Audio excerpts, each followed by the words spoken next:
Hello दोस्तों, कैसे हो आप लोग। आई होप बढ़िया होंगे और अपनी पढ़ाई मन लगा कर रहे होंगे।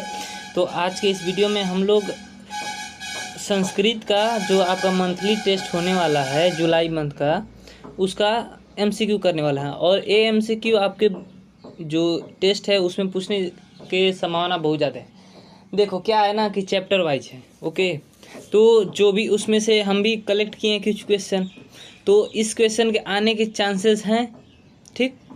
तो फटाफट से अपने दोस्तों के साथ शेयर कर दीजिए और चैनल पर आए तो चैनल को सब्सक्राइब कर लीजिए। आपको आपकी भावनाओं के साथ, आपके विश्वास के साथ कोई छेड़खानी नहीं। जो हम देंगे 100% राइट देंगे और हम बता भी देंगे आपको कि इसमें क्या होने वाला है। फालतू की चीज़ें नहीं कि कंटेंट दिखाया कुछ और दिया कुछ और, ओके। तो बहुत ही शानदार वीडियो है और ये आपके लिए बहुत ही हेल्पफुल हो सकता है। और ये जुलाई मंथ के लिए है, ठीक ना, जो आपका होने वाला है 2-3 दिनों में, ठीक है। क्लास 10th का है ये मासिक परीक्षा संस्कृत। और सारा आप जानते ही हैं कि जैसा पिछली बार अपना का मई जून में हुआ है, वैसे ही जुलाई का भी होगा मंथली टेस्ट। हाँ, इसमें टाइमिंग वाइमिंग का थोड़ा सा अब डे हो गया, स्कूल मॉर्निंग नहीं रह गया है, तो उसका अलग से टाइम है जिसका हम वीडियो अपलोड कर चुके हैं, तो उसको देख लीजिएगा क्या क्या टाइमिंग है आपका। वैसे भी स्कूल में मालूम चल गया होगा, ठीक ना। तो मेरे प्यारे बच्चों, तुरंत ही स्टार्ट करेंगे, एकदम परेशान नहीं होना है, ठीक ना। चलिए देखो, फर्स्ट आपका क्वेश्चन है, चरित्र का निर्माण किससे होता है। अच्छा आप बताओ, ये जनरल सा क्वेश्चन है कि नहीं है, एकदम एकदम जल्दी से बता दो। जनरल क्वेश्चन है ना। चरित्र का निर्माण किससे होता है, तो संस्कारों से होता है। ये हमारा डेली लाइफ से ही हम बता सकते हैं, ठीक है। सेकंड नंबर क्वेश्चन चलते हैं, शैशव संस्कार कितने होते हैं, तो ये होते हैं 6 होते हैं, ठीक है ना। यानी कि हम जब बच्चे होते हैं तो कितने संस्कारों से गुजरना पड़ता है, तो 6 संस्कारों से, ठीक है। अंत्येष्टि संस्कार कब होता है, अंत्येष्टि यानी कि अंत जैसा कुछ इसमें लग रहा है ना, तो ये मरने के बाद होता है, ठीक है। अंत जैसा कुछ लग रहा है, बस मरने के बाद। साहित्य ग्रंथों में केशांत संस्कार का नामांतर क्या है, यानी कि केशांत संस्कार को और किस नाम से जाना जाता है, तो इसको गोदान के नाम से जाना जाता है, ठीक है। Option number D right answer हो जाएगा। एकदम बहुत शानदार क्वेश्चन है, आपको बिल्कुल भी टेंशन नहीं लेना है, सारा कुछ इसी वीडियो में आपको याद हो जाएगा, ठीक ना। अब बस ध्यान से देखते रहिए और वीडियो को एंड तक देखिएगा। ये क्वेश्चन सारे आपको एमसीक्यू में देखने को मिल सकते हैं। चलिए आगे बढ़ते हैं। ये है आपका 5th नंबर क्वेश्चन, ई धन अ के मेल से कौन सा नया वर्ण बनेगा। ई धन अ के मेल से कौन सा नया वर्ण बनेगा, तो 5वां का क्या हो जाएगा, य, ठीक है। ई और अ जोड़ेंगे तो य बनेगा, ठीक है। नेक्स्ट क्वेश्चन पर चलते हैं। 6 नंबर क्वेश्चन क्या है, किस शब्द में परि उपसर्ग नहीं है, परि उपसर्ग नहीं है बताना है। तो परिचय इसमें परि है, परिणाम इसमें परि है, परिणय इसमें भी परि है, परिश्रम इसमें भी परिश्रम है। हाँ, तो एक बात गौर करने वाली थी, ये परि बड़ा वाला आ गया ना, बड़े वाले ई की मात्रा आ गई, लेकिन यहाँ पर तो छोटा दिया है। सो डी नंबर ऑप्शन आपका राइट आंसर हो जाएगा। चलिए 7 नंबर क्वेश्चन चलते हैं। 7 नंबर क्वेश्चन क्या है, पाणी ग्रहण किस संस्कार में होता है, पाणी ग्रहण किस संस्कार में होता है, तो 7वां का जो option number C right answer हो जाएगा, विवाह संस्कार में, ठीक है।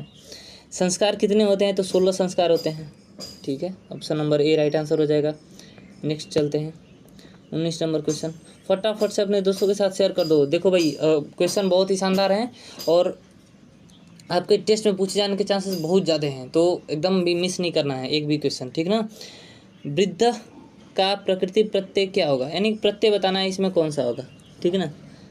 तो वृद्ध धन कतः, आई थिंक 9वां का ए नंबर ऑप्शन आपका राइट आंसर हो जाएगा, ठीक है। गायक धम टाप से कौन सा शब्द बनेगा, तो 10वां का ऑप्शन नंबर हो जाएगा बी, ये स्त्रीलिंग होता है, ठीक ना। टाप स्त्रीलिंग बनाता है, तो कभी भी टाप लगेगा तो जान जाना कि स्त्रीलिंग के लिए है, ओके। चलिए आगे बढ़ते हैं। 11, गिरिधन इससे कौन सा शब्द बनेगा, ये आपको बताना है। गिरिधन इस, देखो छोटी ही है और बड़ी ही है, दोनों जब मिलेगा तो छोटी ही बनेगा। सॉरी 11 नंबर क्वेश्चन ना, हाँ। तो गिरिधन इससे कौन सा शब्द बनेगा, तो ये हो जाएगा आपका Girish, option number B right answer हो जाएगा, ठीक है। 12 नंबर क्वेश्चन पर चलते हैं। ये रहा 12वां नंबर क्वेश्चन। अब्जः निम्न शब्द में किन किन वर्णों की संधि हुई, यानी कि आपका इसका संधि बताना है किस किस के वर्णों के में से बना है अब्जः। तो ये हो जाएगा अपधंज अब्जः, option number B right answer हो जाएगा। ठीक है, तो फटाफट से लाइक कर दो, वीडियो को लाइक कर दो, ठीक ना। बिना लाइक किए हुए और चैनल को सब्सक्राइब किए हुए नहीं जाना है, आपको सारा इन्फॉर्मेशन मिलता रहेगा, ठीक ना। एकदम भी परेशान नहीं होना है, और इधर उधर जाकर खोजोगे टाइम वेस्ट होगा। इससे अच्छा है कि आप एक जगह रुके रहो, ठीक ना। भारत भूमि कैसी है, तो विशाल भी है, बड़ी भी है, हाँ भाई हाँ बड़ी है हमारी भूमि। निर्मला, शुद्ध है भाई, हाँ। वत्सला, ये भी है। तो इसका option number D right answer हो जाएगा, ए बी और सी तीनों। जगत गौरव की मस्ती, तो इस संसार का गौरव कौन है, तो ये भारत है, ठीक है। के गीत गानी गायंती, तो देवा गीत गानी गायंती, ठीक है, option number C right answer हो जाएगा। चलिए आगे बढ़ते हैं। 16 नंबर क्वेश्चन आपका क्या कर रहा है। प्राचीन काल में शिष्यों को क्या कहा जाता था, बताओ। प्राचीन काल में शिष्यों को पहले क्या कहा जाता, तो ये ब्रह्मचारी कहा जाता था। ब्रह्मचर्य का पालन करते थे, एकदम बहुत ही त्यागी होते थे। आप लोगों को तो त्याग आता ही नहीं है, त्याग करना सीखो, सीखना बहुत ज़रूरी है। छोड़ना सीख जाओगे ना तो आप को उतना दिक्कत नहीं होगा, ठीक है। छोड़ना सीखो, बहुत ज़रूरी होता है। चलिए आगे बढ़ते हैं। प्राचीन संस्कृति की पहचान किससे होती है, तो ये संस्कारों से होती है, option number B right answer हो जाएगा। 18 नंबर क्वेश्चन, जन्म पूर्व कितने संस्कार होते हैं, जन्म के पहले कितने संस्कार होते हैं बताइए। तो इसका ऑप्शन नंबर हो जाएगा 3। मनुष्य गृहस्थ जीवन में कब प्रवेश करता है, तो विवाह संस्कार के बाद करता है भाई।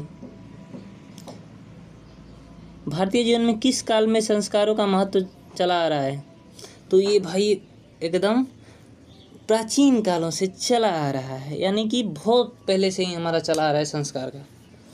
पुंसवन संस्कार कब होता है, तो पुंसवन संस्कार आपका होता है जन्म के पहले। वागदान किस संस्कार में होता है, तो वागदान होता है आपका विवाह संस्कार में। चलिए 23 नंबर क्वेश्चन पर चलते हैं। भारत महिमा पाठ में किस देश की महिमा का वर्णन है, तो भारत महिमा चैप्टर का नाम है भारत महिमा, तो भारत के गुणगान होगा। भारत महिमा पाठ में कुल कितने पद्य हैं, ये आपको बताना है। तो इसमें 5 पद्य हैं। विभिन्न जाति और धर्म के लोग भारत में कैसे रहते हैं, तो एकत्व भाव से रहते हैं, मिलजुल कर रहते हैं, एकता से रहते हैं, चाहे धर्म कुछ भी हो, जाति कुछ भी हो। और ये सही भी है, यही हमारी ताकत दिखाता है। आपको और ऐसा कोई भी जगह नहीं मिलेगा जहाँ की हर धर्म और हर कास्ट के लोग रहते हैं। एक भारत ही है जहाँ पर हर धर्म के लोग रहते हैं और एकदम सुख से रहते हैं, कोई किसी से कोई परेशानी नहीं है। ऐसे ही नहीं, हम विश्व गुरु थे और हमारा लक्ष्य ही है, ये पूरा संसार ही हमारा परिवार है। तो ठीक है भाई, चलिए आगे बढ़ते हैं। भवंती डॉट डॉट डॉट पुरुषा सुरत्वात्, तो 26 नंबर ऑप्शन का आपका क्या राइट आंसर हो जाएगा, बी भूया। 27 नंबर क्वेश्चन पर चलते हैं। पुराण ग्रंथ से रचनाकारक कह, यानी कि पुराण ग्रंथ के रचनाकार कौन है, ये आपको बताना है। तो फटाफट से बता दीजिए। 27 नंबर क्वेश्चन का ऑप्शन नंबर सी हो जाएगा, महर्षि व्यास। भारत की शोभा से कौन प्रसन्न होते हैं, तो ईश्वर प्रसन्न होते हैं। भारत महिमा पाठ से रचनाकारक कह, भारत महिमा पाठ के रचनाकार कौन है, ये आपको बताना है। तो बता दीजिए, बता देंगे। 29 का सी नंबर, महर्षि वेदव्यास। किस देश के में देवता बार बार जन्म लेना चाहते हैं, तो भाई भारत में। भारत की महिमा का गुणगान किया जा रहा है, तो यहाँ पर ये ध्यान रखना कि भारत का ही नाम आएगा, ठीक है ना। तो उसके लिए आपको ऐसा कहीं ऑप्शन मिले ना, तो अगर आपको नहीं भी आ रहा है, 1 सेकंड के लिए मान लो कि भूल गए, अरे सर नहीं आ रहा है, अब क्या करें, तो बस संस्कृत का जो 14वां चैप्टर है उसमें भारत का महिमा का गुणगान किया गया है, भारत माता, बस। ओके, देखो साम दाम दंड भेद चारों चीज़ होनी चाहिए आपको युद्ध जीतना है तो, ठीक है ना। चलिए फिर, तो ये 30 क्वेश्चन हो गए, बहुत इंपॉर्टेंट क्वेश्चन है, तो अपने दोस्तों के साथ ज़रूर शेयर कर देना है कि उनको भी ये क्वेश्चन मिल जाए, ठीक ना। और ख़ुद भी सारे क्वेश्चन तैयार कर लेने हैं। फिर मिलेंगे नेक्स्ट वीडियो में, जिसमें हम लोग अब बाकी के जो सब्जेक्ट हैं उनका MCQ अपलोड करेंगे। ओके, और हाँ, चैनल को सब्सक्राइब कर लो, एकदम चैनल को सब्सक्राइब कर लेना है, कहीं और जाने की ज़रूरत नहीं है, ठीक ना। सब कुछ चीज़ें आपको यहाँ पर मिल जाएगी, तो फिर इधर उधर भटकने की क्या ज़रूरत है। सही बोला ना मैंने, ठीक है। चलिए, इतने तो समझदार आप हो ही। ओके, फिर मिलेंगे, ख्याल रखिएगा। Okay, bye.